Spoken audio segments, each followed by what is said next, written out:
والذین یؤمنون بما انزل الیک، اور وہ لوگ جو ایمان رکھتے ہیں ان پر جو ہم نے جو اتارا گیا ہے آپ کی طرف، ما انزل الیک، اللہ طالب علموں یہ نہیں فرمایا یؤمنون بالقرآن، بما انزل الیک اس کو عام کر دیا تاکہ وہی مطلوع اور غیر مطلوع دونوں شامل ہو جائے، وما انزل من قبلک، اور اس وحی پر بھی جو اتاری گئی ہے آپ سے پہلے، توریت موسیٰ علیہ السلام کو، زبور داؤد علیہ السلام کو، انجیل عیسیٰ مسیح کو، کچھ صحف دیگر انبیاء کو۔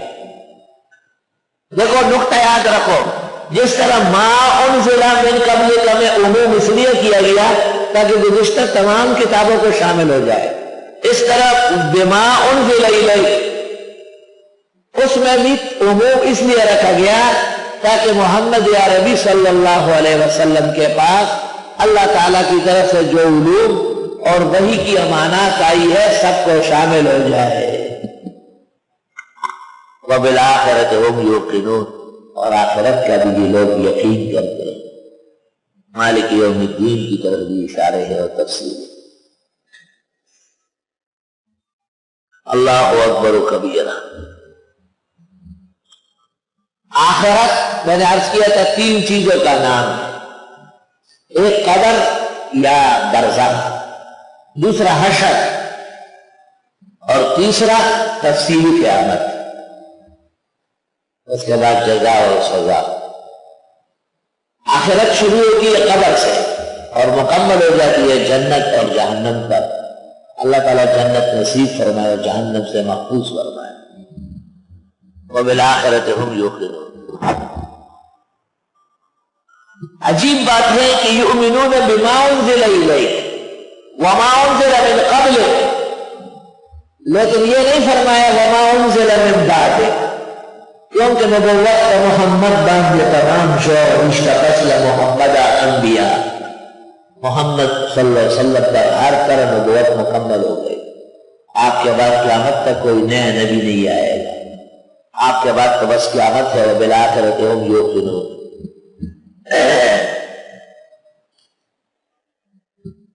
اور آخرت کا بھی یہ لوگ یقین کرتے ہیں۔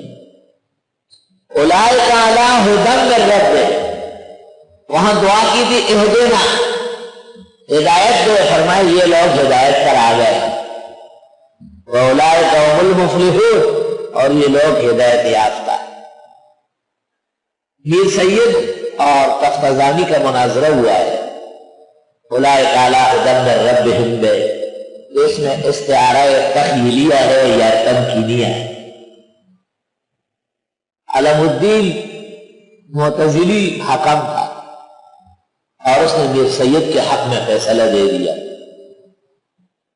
اسی سے تفتزانی اعتمنا وما خرج من بیتی حتی جاءت جنازتہ، حالانکہ تفتزانی استاد ہے میر سید کو امیر تیمور کے دربار میں اسی نے تعارف کیا، لیکن بعض لوگ بڑے محترم ہوتے ہیں۔ یہ وہ لوگ ہیں جو رب کی طرف سے ہدایت پر۔ دیکھو بات سنو، جس طرح فاتحہ کے اندر اہدنا بطور دعا کے تعلیم ہوا ہدایت مانگنا، مانگتے رہو، یہاں پر بھی فرمایا علی ھدی، یہ ہدایت پر ہے، جیسے علی سفر، سفر پر ہے، سفر ختم ہو جائے، اندیشہ ہے کہ کہیں ہدایت سے محرومی نہ ہو جائے، اور انجام کے لیے کہا اولئک ھم المفلحون، یہ لوگ واقعی کامیاب ہیں۔ مشہور ہے کہ فلاح چند چیزوں کا نام ہے، ایک فلاح دنیاوی ہے، سعادات حاصل کرنا، دنیا کی عیش و عشرت کا مل جانا۔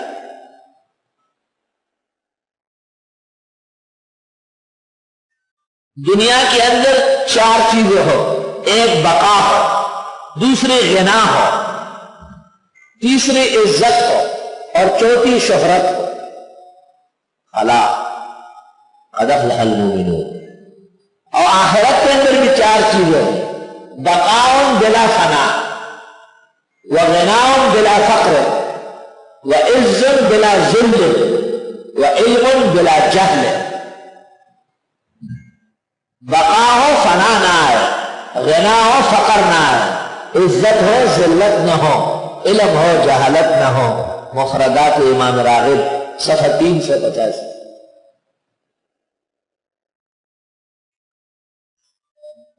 مومنین کے 5 اوصاف بیان فرما دیے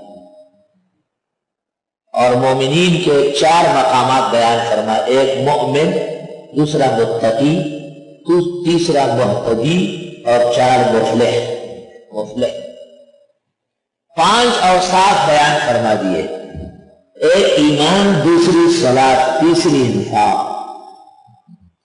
چوتھی شرائع پر ایمان اور 5 آخرت پر ایمان۔ مومنین متصفین باوصاف الخمسہ، اور مومنین کے 4 مقامات۔ ایک مقام ان کا ایمان ہے، دوسرا تقویٰ اور تیسرا ہدایت ہے اور چوتھا فلاح ہے۔ مؤمنون، متقون، مہتدون، مفلحون۔ مومنین متصفون باوصاف الخمسہ، اہدنا الصراط المستقیم صراط الذین انعمت علیہم، جن پر خدا کا انعام ہو اس کا ایمان محفوظ رہے گا، تقویٰ اللہ نصیب کر دے گا، نمازیں خوب پڑھے گا، دین پر خوب خرچ کرے گا، انبیاء علیہ السلام کی تصدیق کرے گا اور آخرت کے لیے تیار رہے گا۔ تو غیر المغضوب علیہم ولا الضالین ان کا شروع کر دیا۔ جنہیں فاتحہ میں مغضوبین کہا ان کو بقرہ کے اندر ان الذین کفروا، بے شک وہ لوگ جو کفر کر چکے ہیں، سواء علیہم برابر ہے ان کے بارے میں، انذرتہم کیا ڈرائے ان کو، ام لم تنذرہم یا نہ ڈرائے، لا یؤمنون ایمان نہیں لائے۔ ختم اللہ علی قلوبہم، مہر لگائی اللہ نے ان کے دلوں پر، وعلی سمعہم اور ان کے کانوں پر، وعلی ابصارہم غشاوہ اور ان کی آنکھوں پر پردے لٹکے ہوئے، وَلَهُمْ عَذَابٌ عَظِيمٌ اور ان کے لیے عذاب ہوگا بڑا۔ وہاں ایک لفظ تھا غیر المغضوب علیہم، یہاں 2 آیتیں مکمل ہو گئی، اور دوسرا طبقہ تھا ضالین کا، ان کی تفصیل وَمِنَ النَّاسِ مَن يَقُولُ سے شروع ہو گئی، جس میں 10 نشانیاں ہیں اور 2 مثالیں۔ ان الذین کفروا، بے شک وہ لوگ جنہوں نے کفر کیا، یہ ایمان کا ضد ہے اور یہ احتداء اور ایقان کا ضد ہے۔